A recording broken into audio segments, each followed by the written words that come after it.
I'm Yuri. I'm Jacob. And we're going for a drive.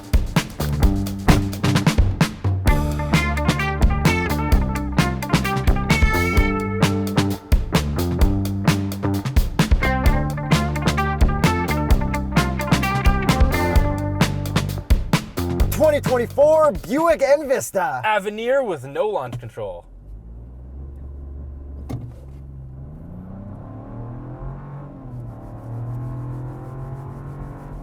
Okay, That doesn't help, Yuri. It's kind of slow. It's pretty slow. Horsepower and torque. 137 horsepower, 162 pound-feet of torque from a 1.2 liter turbo 3-cylinder. And why did we switch roles there? Jacob did not want to review a Buick. I did, so I am in charge of all of the stats for once. I didn't want to research anything. Not that I didn't want to review it, I just didn't want to look anything up. I'm here as a passenger, like a viewer, where I'm going to be asking the questions that you guys want to know. So Yuri. So you're playing Yuri's role. Yes, exactly. So just clueless all the time. This is our first Buick ever out of like over 600 car reviews, our first new Buick. So congratulations, Buick, for getting us this for the embargo. This is a front-wheel drive, little SUV, front-wheel drive only, and it has the new design style of Buick. I'm shocked that this doesn't have all-wheel drive as an option. That is the main thing of this car. And viewers, are you equally shocked that this doesn't have all-wheel drive? I'm happy that it only has front-wheel drive, but more importantly, let's start with the looks. Do you like the front end? It is supposed to look like the Buick Wildcat EV concept, which I thought looked cool. You thought looked cool. Huh? I mean, the front end of this looks great. Like, I got no issue with it. Looks like a shark. It does. Looks like Baby Shark. And we saw it at the auto show, and we thought it was awesome. At least I did. But I saw it in the ST version first, because this is the Avenir, which is like the more luxurious one. The ST has more blacked out trim everywhere. Okay, but the headlights, do you like them? Yeah. I mean, nothing about the front end looks bad. Do you like the new Buick logo? It's okay. I love it. I think it looks awesome. But I don't know how this would look with the front plates. So far, I've only seen them without front plates. And from the side profile, an avid coupe SUV hater, I really don't like this. I think it looks cool as a coupe. And then the Buick Encore GX that's coming has this front end as well. And that is a normal SUV and slightly bigger and all-wheel drive. That's my jam. There we go. And speaking of the Encore, whoever at Buick is in charge of naming everything starting with an EN should be fired, because I hate it. I'm confused. I don't know what's what. There's an Envista, Avenir, Enclave, Envision. Avenir is a trim level. You're just, whatever. You're just making your whole brand more confusing. I think I figured out why they did it. It's so that they can never bring back the Grand National. Yeah. There's no chance if it doesn't start with EN. Okay, a side view, we have very, very nice body lines on this. Yes, this is a boring silver color, but there are more fun colors in non-Avenir trims. And if it was the ST, you'd get gloss black instead of painted fenders and everything. And then if it was the bottom trim, it would just be like regular black. And then we have pretty cool looking Avenir chromies on here. Well, not like full chrome. They're not like, chrome at all. They're just like silverish. They're nice satin wheels. They're okay. They make sense for like old people spec Buick. Yes, when I wish they were full chrome. And then what would be the Continental recommended tire for the Buick Envista Avenir? You tell me. The Continental Pro Contact. Shout out Continental, shout out Buick. And to link that to your, I suspected it to be all-wheel drive. What do we say about like every Civic? People getting SUVs going to the cottage. You're fine with front-wheel drive in the winter. Get some Viking Contact 7s, some good Continental winter tires, and you'd be fine in this, right? I would be. Everyone would be. But that's the thing. Consumers want all-wheel drive. They don't know why they want it, but they want it. And I'm acting as a consumer. No, you're not. I am. A viewer is a consumer. No, they're not. They're just for entertainment. No, they all go to tsp.truecar.com and shop for vehicles all the time. Yeah, for Buicks? Yeah. Well, they will now. You think this kind of cross-shops the Civic? No. A little bit, because it's like a hatch. It's also front-wheel drive. Automatic. Okay, back to the looks. In this one, we got a little chrome strip around the coupe lift back. Do you like it, or would you rather have the ST with the black trim? I wish they had more chrome as an Avenir consumer. Okay, and when you pop the trunk, it is power, which I guess probably not everything in this segment would probably have. Like that is not nice. Power, except there's no hard button to lock when you walk away, only a button to drop it. Yeah, and you keep saying Civic, but this is like CX-30 and like little SUVs like that. In my head, this is Civic enough. It's a little taller, hatch, and instead of a 4-cylinder turbo with a CVT, this has a 3-cylinder turbo with an automatic 6-speed. An automatic 6-speed in here. which is, you know, like that is a good compromise. Okay. Floor it. No, back Floor to it. back to the back Floor end. it. No, back I'm a end. consumer. Back to the back end. Do you like the looks at all? No, not the back end I looks? absolutely hate the back end. It also has like a little butthole at the bottom in the center of the bumper. For the parking sensor? Yeah. The back end does look a little bit like Hulk Hogan receding hairline to me. Yeah, there's something like that going on back there. But I still think it looks kind of cool. We got like a little lip on the trunk lid, and then this has all body color matching at the bottom. No exhaust tips showing. I do like the taillights, how they're like light pinkish and solid, but not like full deep red. Well, that's what bothers me. I'm like, taillights should be red, not pink. But what I don't like is that the brake lights and the turn signals are at the very bottom. Oh yeah, that's weird. And then let's listen to it. From the outside. And if I put it in neutral right now, it'll only let me rev to 4,000. And it is quiet, and I have noticed that there's no vibrations, which is actually a pretty good feat of engineering for a 3-cylinder engine. All right, now cliche corner. I would turn my traction off, but I need to be parked for that. Whoa, whoa. It is not the worst. Also not the best. I wish there was more bolstering, but hey, it's not that type of car. And traction will cut you off very severely when you're ripping through here. Not the worst, definitely not the best. So to finish off with the looks, I know I'm like kind of going on about that a lot, but that's like the biggest thing about this.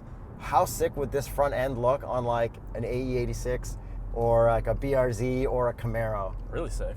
If they made this on front of a Camaro, brought back the Grand National. Or if they just made the Wildcat as a real thing. No, they would never do that. Or if they just made the Wildcat as a real thing with a V8. Never. No chance. All right, your turn to launch it. I have not launched this car for the record, so I'm excited. No cooled seats is what I've noticed already. Only heated. Did you brake boost it? Yeah. Tire squeal, we like that. Yeah.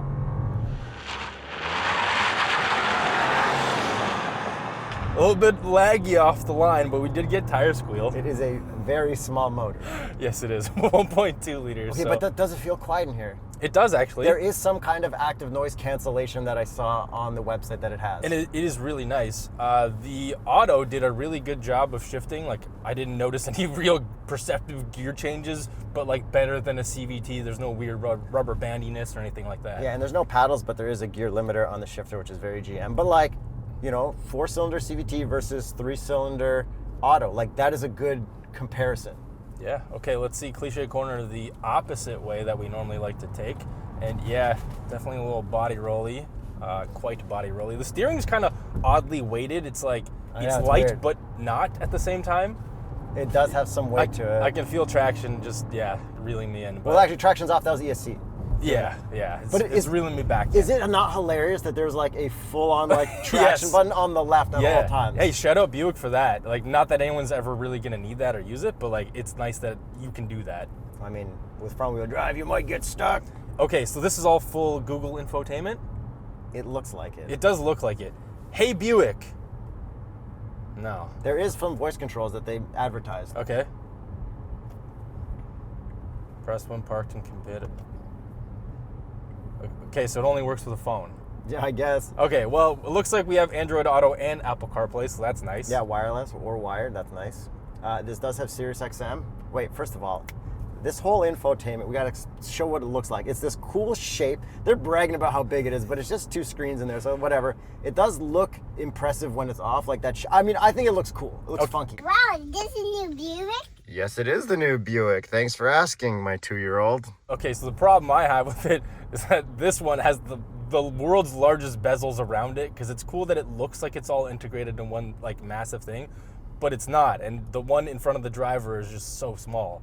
And you can't change the gauge cluster at all. It is what it is, but it's nice. So you can't customize this, even no, though we have but like there's a nice... nothing. But I don't need to change anything. No, I know. They Just, nailed it. We've got accustomed to being able to do that. Back to the right screen, we have only a volume knob. Yes. No tuning knob. And in their description of this car, they say, the latest Buick infotainment system has been optimized to provide enhanced user interface design, voice recognition, and multimedia applications, making driver interactions easier and more intuitive. So not having a tuning knob, less intuitive. Couldn't get voice to work, not as intuitive. Cannot rewind satellite radio, where I feel like every single freaking GM in the world lets you rewind up until I drive this. Yeah. Probably because it's a stupid Android thing. Yeah, it's just crazy. Or Like, Google thing. I just can't believe there's no voice control without Yeah, anything. but it advertised that there is. So Hey, Buick, directions to Margaritaville. I don't even think this has navigation. Oh, because it's that.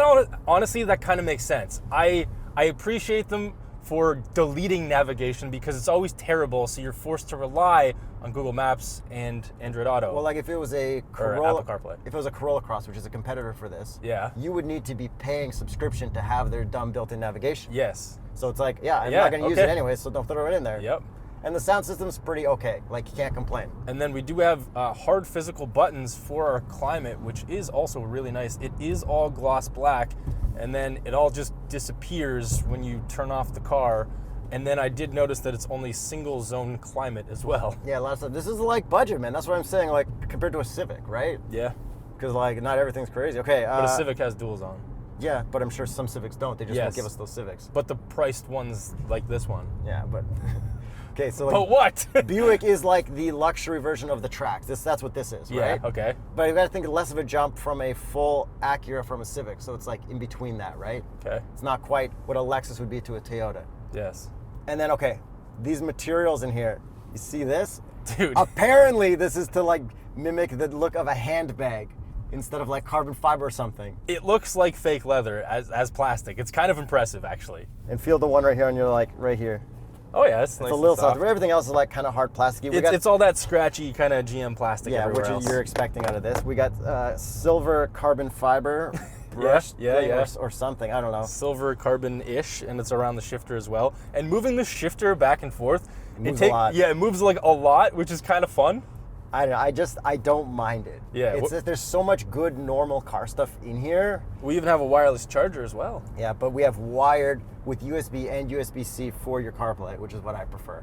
And then what about the cup holders? Yo, bro, look at that. It fits fine. Actually, it moves a lot. It moves all. We have wind with liquid, and it's not bad. There's much worse. It feels like octagonal shape. I'd give it a fail. I'm not trying to defend this car for like. You I'm kinda just are. saying, like, I do enjoy my time in this. Okay, how about the visors? This will settle it. 3, 2, 1. Oh! Out the window, Yuri. Trash. Everything you just said. Okay, seat comfort. Really good. No Except complaints. I wish Yeah, there not- was more bolstering, but No one's not gonna- this type of car. This is like a grandma car, except it's marketed at like 35-year-olds. And apparently, like people that are current sedan owners, like in like Jettas and stuff, they want them to go up to this, which is an interesting proposition. Okay, well, how much seat room do you have here? You comfortable up in the front? Very comfortable. Am I comfortable up at the front? I assume Were so. you comfortable in the passenger seat? Yeah. With my child seat behind me? Yeah. Are you comfortable behind yourself at 6'1.5"? I am. Headroom Yeah, and legroom. Yeah, and this is like a coupe SUV, so that is impressive. And are we sacrificing trunk space because of the legroom? I guess not. No, we might be sacrificing some for the coupe shape, but it's also not the worst. Like, you could probably fit a bunch in there, and then there's a ton of room underneath there where the spare tire is, so if you needed to like hack your way into going camping and you needed more stuff, just Yeah. take that out and load it in. Yeah, and then just call CAA or AAA For what? for if you needed an extra tire. No, you still just put it over the tire. Like between the tire and the load thing, there's like a ton of room. Got it. And with the baby seat in the back, if you get out of the car, it does give you an audible warning to double check, which I think is nice if you have a kid.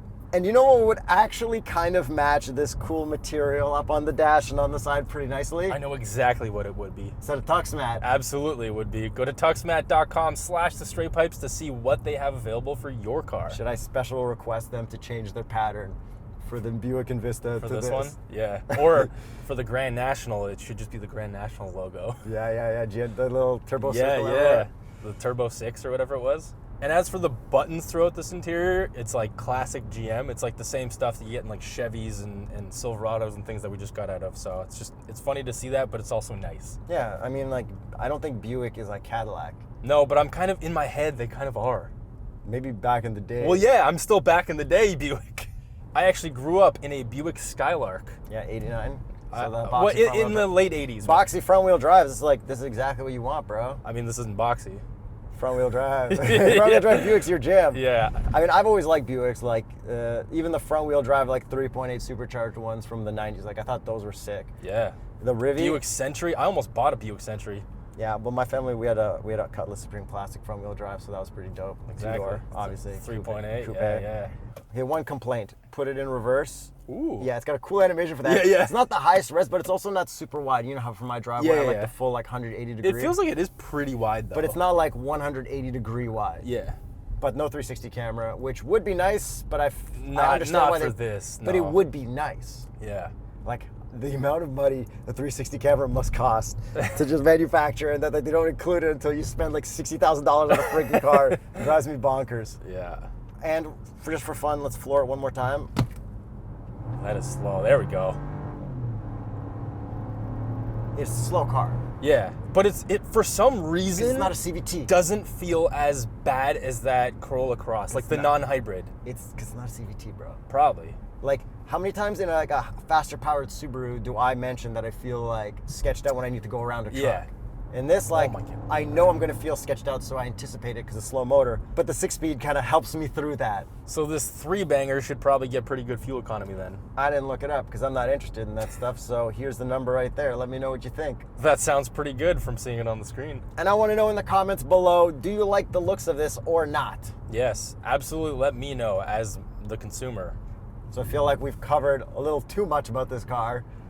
Should we get to the price? Absolutely, Yuri. Let's get to the price. This one starts at $28,999. Canadian. And at the Avenir trim, this one is $33,899. So like, compared to a Civic, right? Yeah, it's a Civic Touring. Yeah. I would rather have a Civic Touring hatch. But if you couldn't get the Civic in time and you needed something quicker, maybe the Buicks are easier to get. This is not a bad car by any stretch. Like everything's just, it's car. It's fine, it's good. It's not the best in any way that I don't find. They might advertise as having the largest screens. I don't know if that's true. They have the largest bezels that I can see possibly. There's a lot of good normal stuff in this, and I think the fact that at least for the first year, these looks are going to be fresh compared to everything else that's out there. Yes. That is like a solid reason to get this right away, and we'll see where the rest of the lineup goes if those rest of the cars like hold up and look cool, you know what I mean? And I'm very okay with this front end being the new Buick front end. So let us know in the comments below, is Buick coming back? Is this a good thing? Should they put this front end on the Camaro and call it a GNX? They should. They're not going to. Yes. And while you're at it, bring Pontiac back. No, but Buick never died. They were always still around. I know, I just want Would you Pontiac. rather have Pontiac, Oldsmobile, or Saturn back? Pontiac. Dude, I'm old. No, I actually kind of like Pontiac. Pontiac was sick. I kind of like Olds. But why do you need Olds if you have Buick? How are they not the same thing? Pontiac had a G8.